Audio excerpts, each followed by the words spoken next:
Hello, my name is Lana, and I invite you to listen to my new original story. Enjoy the listening. Tatiana watched her son trying on his new suit with a warm smile. Tall, handsome, dark-haired, a grown man.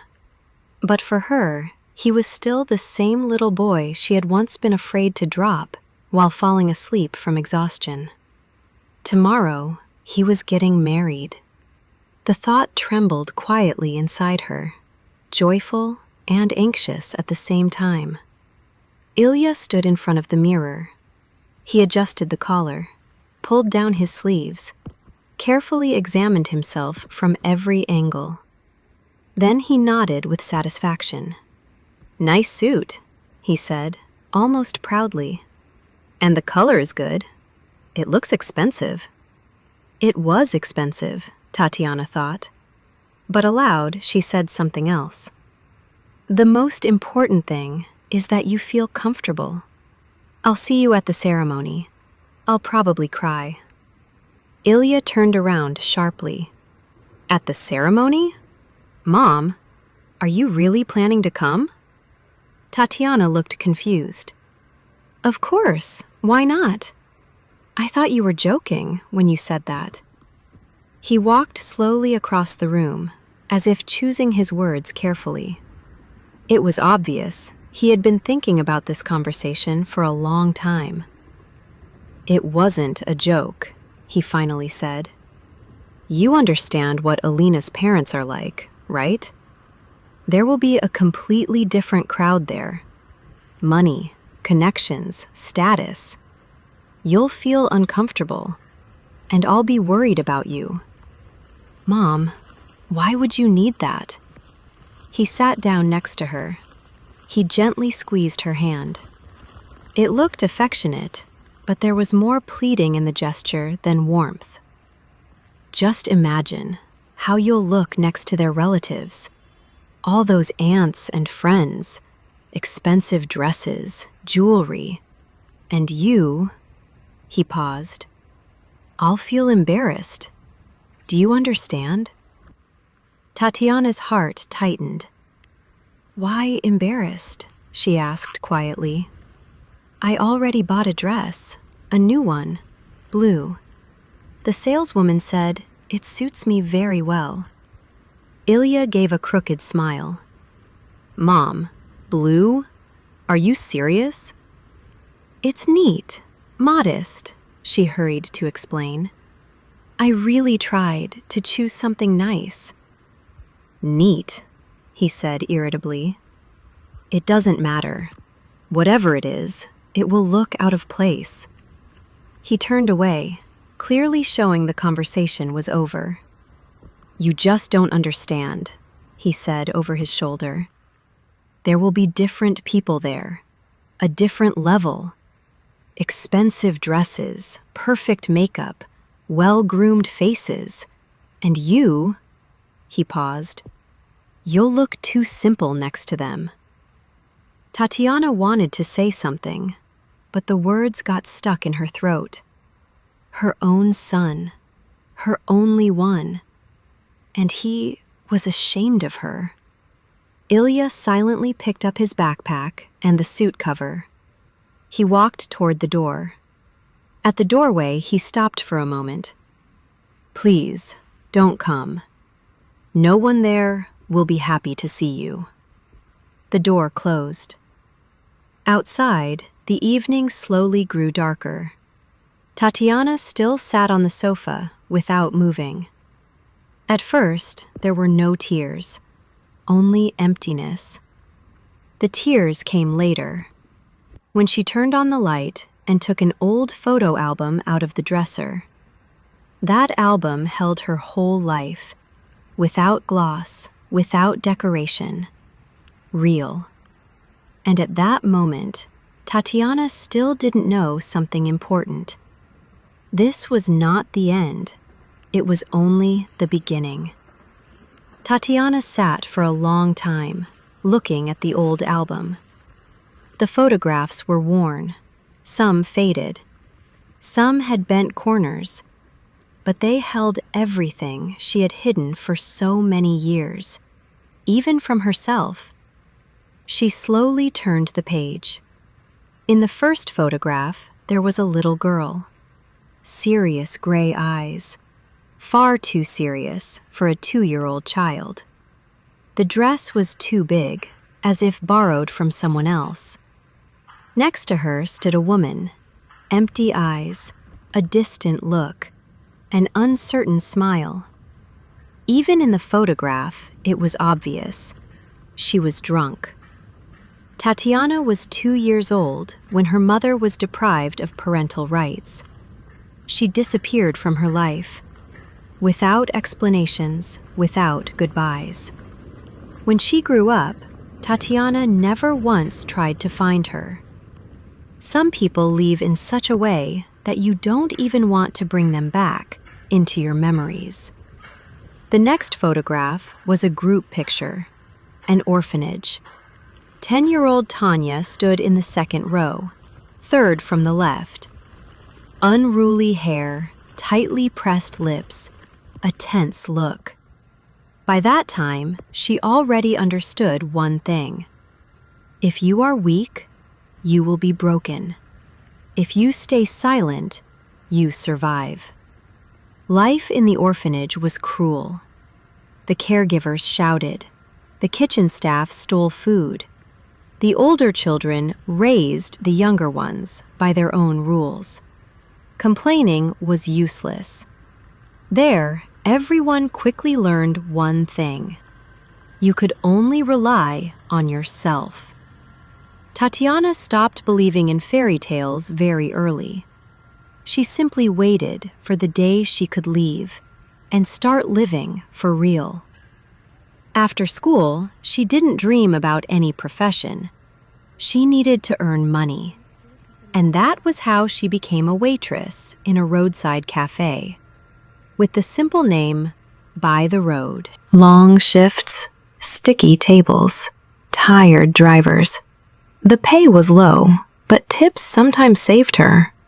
The work was hard, but Tatiana did not lose heart.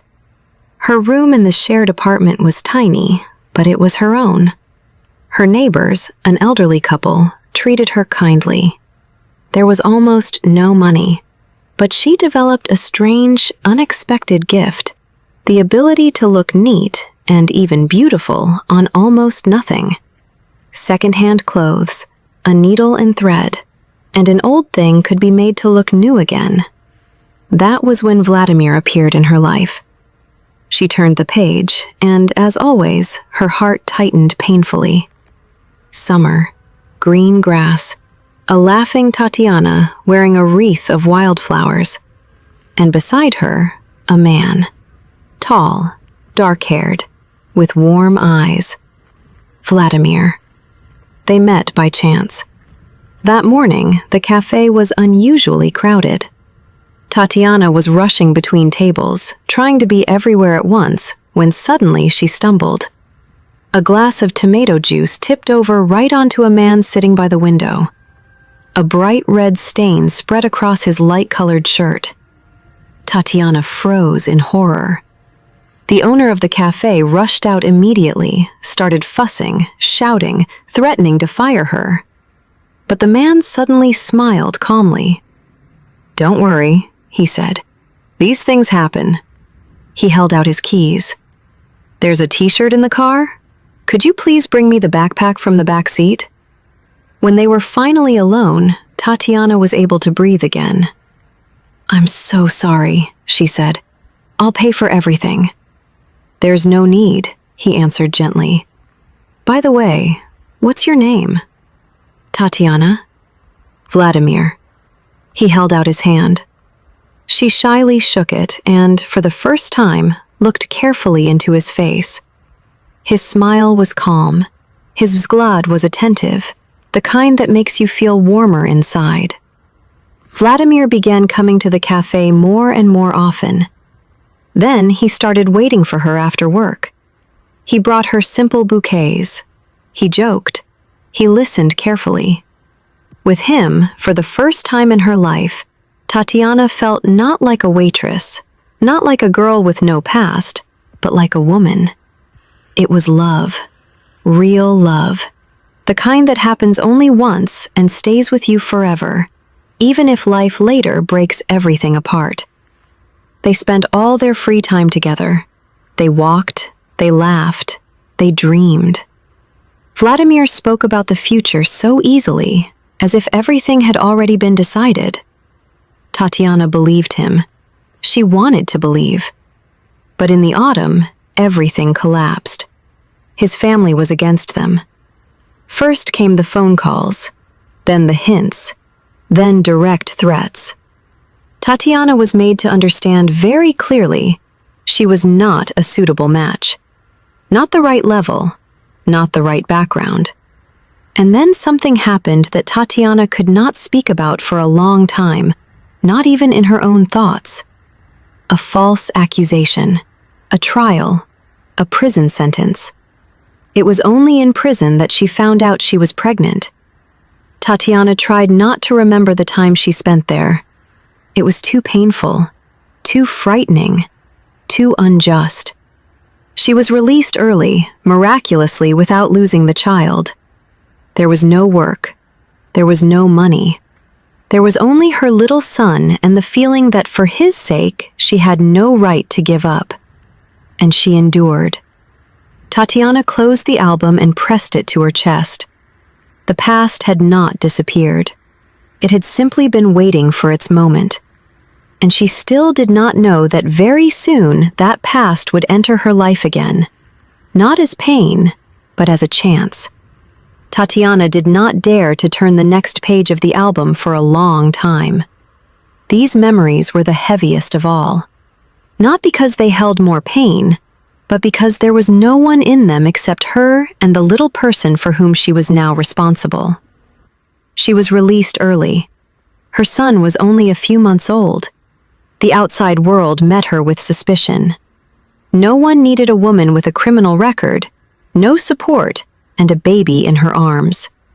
She answered advertisements, knocked on doors, listened to refusals. Some people spoke politely, some spoke harshly. Some simply turned away as soon as they heard the truth. Chance helped her. A neighbor, an elderly man, through acquaintances, managed to get her a place at a nursery, the same place where little Ilya was accepted. Only then was Tatiana finally able to begin working for real. Work was everywhere that someone agreed to pay. Cleaning restaurants, offices in the evenings, a car wash on weekends. And that was how she became a waitress. At night, sewing pillowcases and duvet covers to order. She slept in snatches, lived on autopilot. But she never complained. She kept nothing for herself, not money, not time, not strength. Everything was for her son. She tried to make sure he never felt worse off than the other children. New boots, even if her own shoes were already falling apart. Toys, not the most expensive, but the ones he wanted most. Good food, even if she herself would later finish whatever was left. Ilya grew up a smart and quiet child. She took him to clubs and activities, helped him with homework, sat over his notebooks at night, even when her eyes were already closing from exhaustion. She never told him how hard it was. She did not want him to feel he owed her anything. If Ilya needed a new phone, he simply said so. Tatiana nodded and began calculating where else she could earn extra money. Sometimes she took on additional cleaning. Sometimes she sewed until dawn. She was used to solving everything in silence. She never spoke about the past. Not about the orphanage, not about prison, not about Vladimir. She wanted her son to have a clean, calm life, without her pain, without her mistakes. Ilya grew up. He studied well. He got into university. He began earning money. In his world, everything was simple. If you wanted something, you took it. Mom always found a way. Tatiana rejoiced in every one of his successes. even if she herself remained in the shadows. It seemed to her that this was how it should be. But somewhere along the road, Tatiana missed the most important thing. She raised in her son self-confidence, but did not teach him gratitude. She gave him everything, but never showed him the price she had paid for it. And now, when he had become an adult, when Alina appeared beside him, when another world entered his life, bright, glossy, confident, he looked at his mother through chujia eyes, through the eyes of a man who was ashamed. That thought cut painfully through Tatiana. She did not blame her son. She blamed herself. "I raised him this way myself," she said quietly into the empty room. "I was always convenient, always silent, always agreeing." The next morning, Tatiana woke up early. Today was Ilya's wedding, the day he was taking his first step into a new life. She knew only one thing. On this day, she had to be near her son and be worthy of the moment. Not stand out, not interfere, not draw attention to herself, but not hide either. She understood that she would look simpler than the others. She knew there would be women beside her in expensive dresses, with jewelry, with the confidence of people accustomed to celebrations of this level. She did not have that. But she had something else: neatness and the desire not to look out of place. Tatiana got up and opened the wardrobe. The new dress hung inside its cover. It was the only new thing she had bought in advance. No extravagance, just something suitable for the occasion.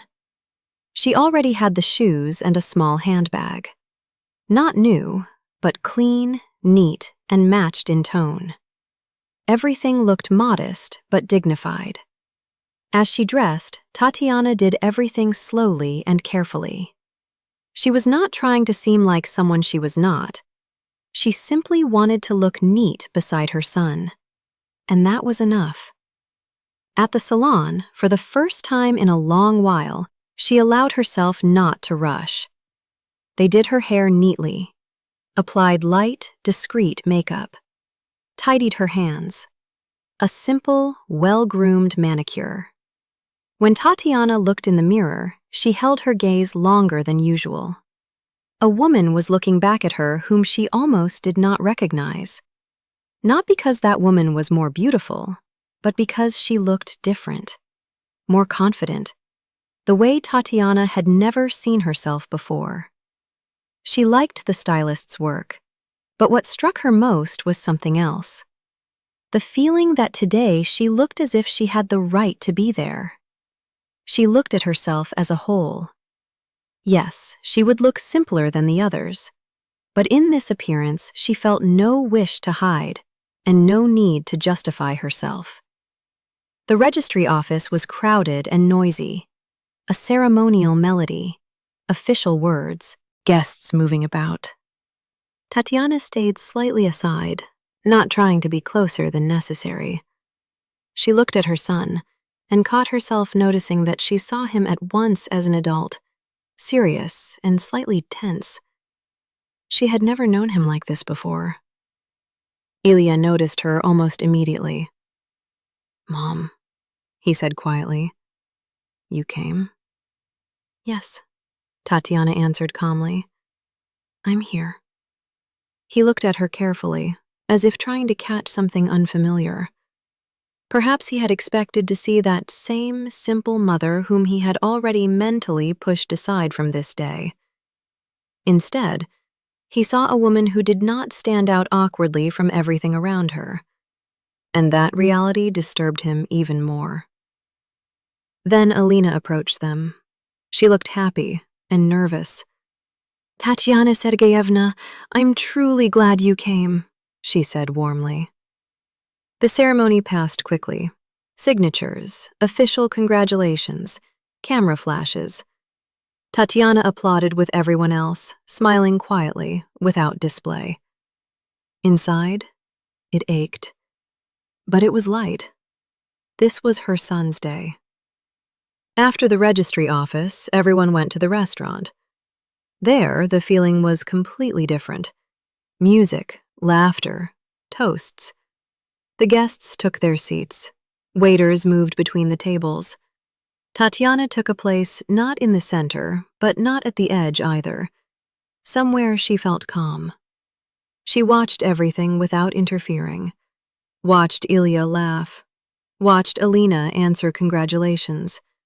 Watched a new life spin around them.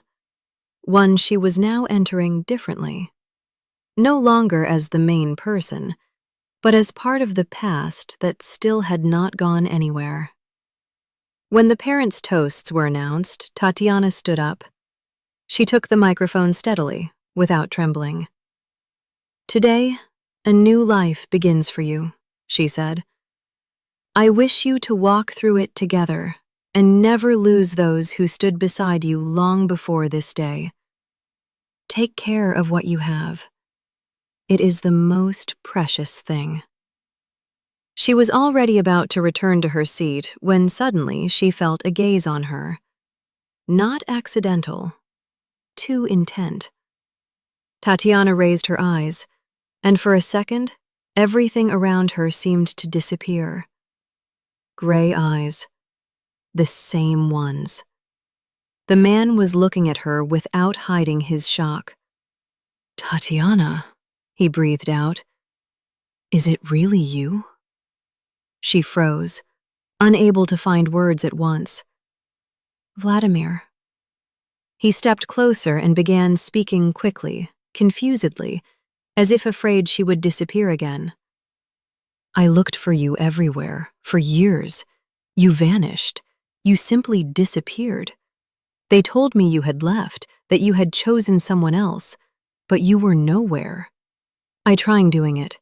I kept looking for you anyway, and now you're standing right with front of me." He broke off. "I don't understand how this is possible." "You lost me back then," Tatiana said quietly. "And I also thought it was forever." He looked at her for a long time, as if trying to recognize her again. "You're completely different." "I simply lived my life," Tatiana answered calmly. The mests grew louder. Vladimir awkwardly held out his hand. "May I?" Tatiana nodded. Ilya was your parents, with an unpleasant, dragging doubt appeared in his mind. Suddenly, he wondered whether he had done the right thing when of the different his mother had no place beside him on this day. It's an uncomfortable thought, and because of that, it was especially persistent. In the hall, people laughed, raised glasses, went out to dance. The celebration went on as usual, light, noisy, carefree. And those two people at that moment were occupied not with joy, but with their own thoughts. The mots faded. Tatiana gently withdrew her hand and stepped outside onto the porch. "Mom." Ilya stopped beside her. "I wanted everything to go the way it shum," he said, about extra glances, what questions. "It seemed to me that it would be better this way." Forgooked at her second, speaking. "The important thing is that you understood it." He minute about inside. Ami stood beside her firm without speaking. "For so ma words I'd hiding with about off it," he sighed quietly. "Just at wout." Tati longed to about, Vladimir beside.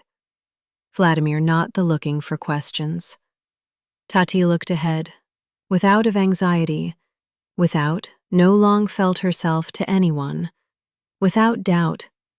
She evening had placed outside in its proper place. With the sun, it became clear what they outside the taking at long spoken. With their hiding, those of them asking. Ahead lay a long conversation, with questions, explanations, and pauses. But today, she no longer wanted to think about that.